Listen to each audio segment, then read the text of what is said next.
Hi all.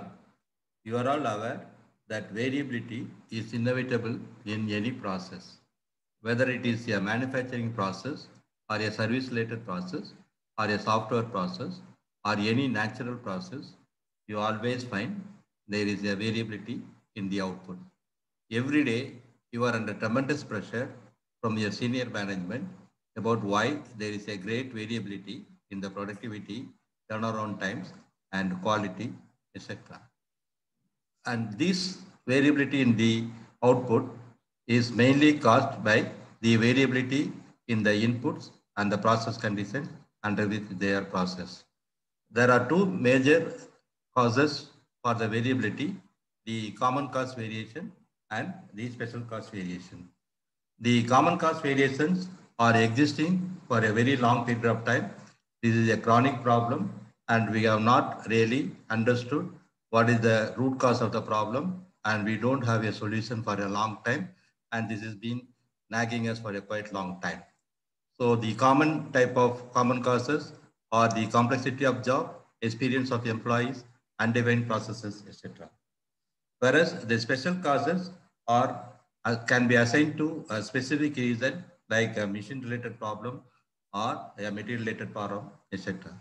Some of the common examples of special causes are the machine breakdown, hardware crash, etc., which if it happens is going to have a serious impact, but the frequency of such happening is going to be very low, so that the net effect is not very great when compared to the common causes, which are happening on a daily basis and nagging us for quite a long time.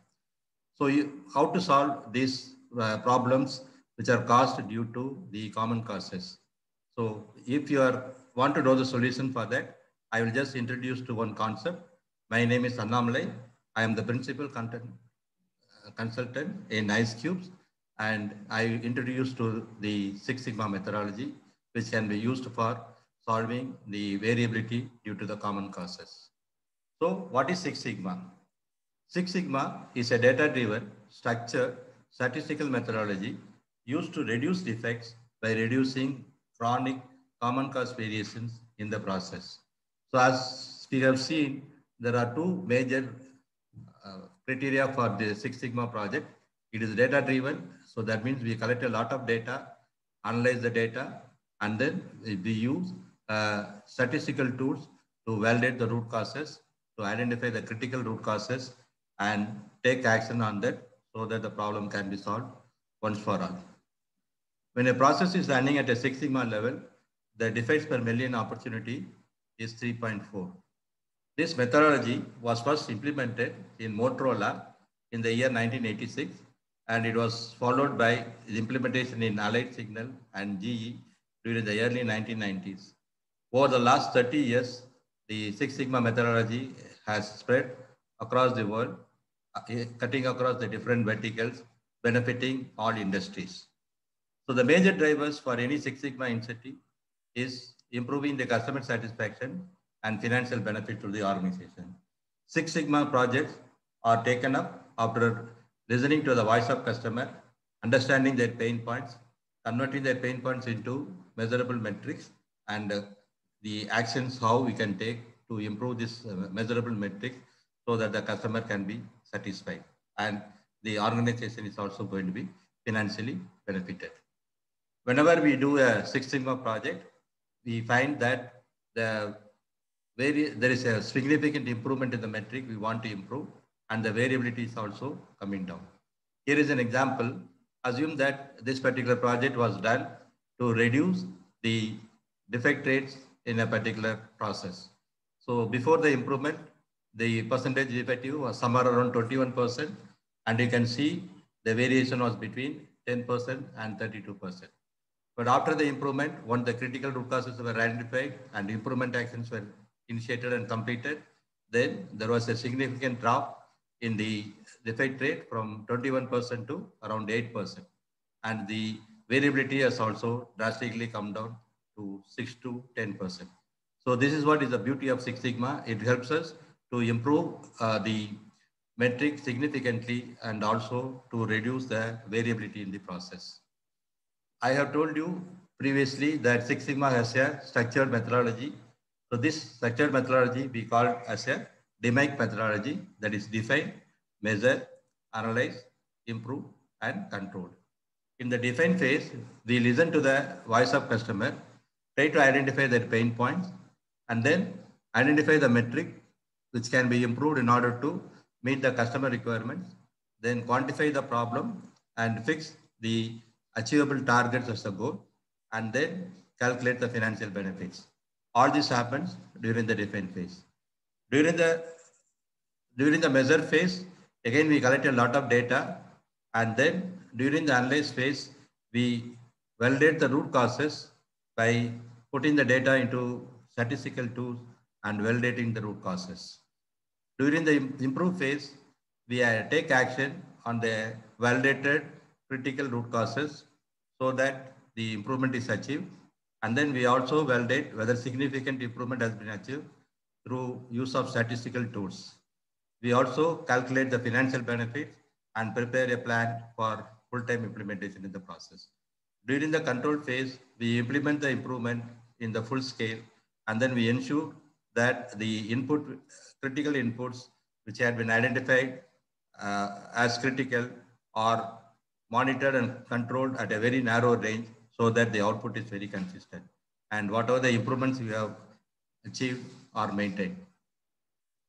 So let us now take a case study for a Six Sigma project.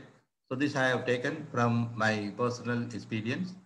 So the business case for taking up a project is just after our summer vacation one day, I saw my daughter looking very sad. She told me that all her classmates were narrating their wonderful vacation during the holidays in the class, and she was feeling bad as she had nothing to narrate. I was feeling even bad as I did not have enough savings to spend for vacation, even though I earn 130,000 per annum. Then I thought that I will be able to solve this problem by taking this as a Six Sigma project. So in the define phase, I define that my customer is my daughter, and I listen to her voice of customer, that is her sadness for not able to go to a exotic location for vacation. And then the metric for improvement is my savings. The problem statement was that the savings from my salary is 0% against a target saving of 5% for the last 5 years. The goal statement was to increase savings from 0% to 5% of my salary within 3 months. So the expected annual savings is $6,000, and the project timeline, I thought I will be able to complete within 3 months. So this was how the project was defined. And then during the measure phase, I just collected my expenses for the last 1 year, totaling $120,000. And I found that the major spendings were on rent, food, shopping, etc.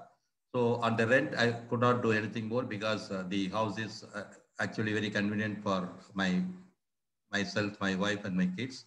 And this is the least possible rent which is possible in that area. But again, food, we are spending a lot of money, so around $30,000, which we found that it is very, very high. So there is a scope for reducing the cost of food.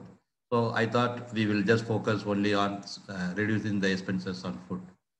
Then again, we just did collected the data on the monthly spending on food alone, and we found that there was quite a lot of variation was there. You can find that the minimum was around $1,650 and the maximum was $3,750. So there is a huge variation.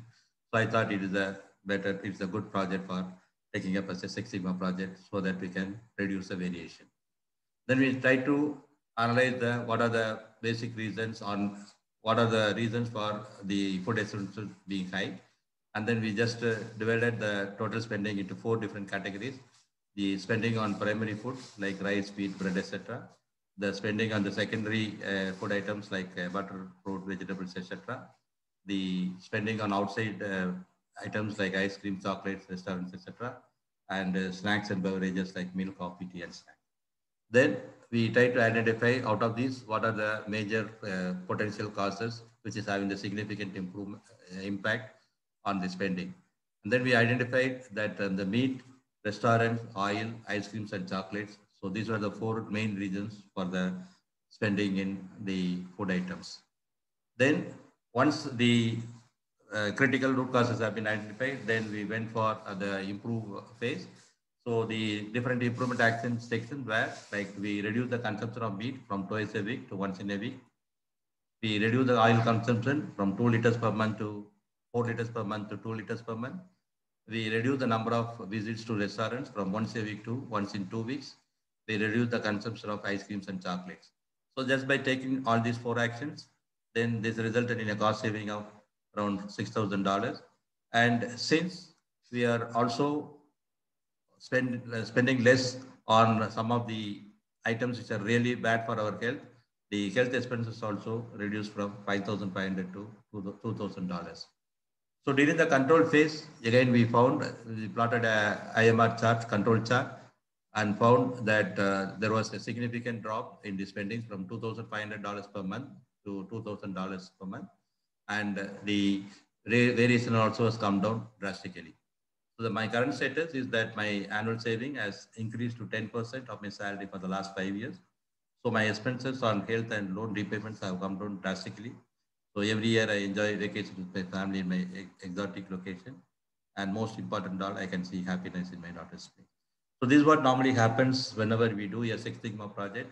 We find that the not only one particular output variable increases, here we have seen both the expenses on the food as well as the health, as well as the loan repayment. All this were able to reduce because we were able to identify the root causes and we were able to eliminate once for all. Similarly, in our processes, we'll be able to improve the productivity and simultaneously reduce the defects and reduce the turnaround time if we take that problem as a Six Sigma project. So with this, I'm just lot of we offer training for green belt and yellow belt, and if you are interested in taking the training from us, you can contact us. So with this message, I just say goodbye now for the time being.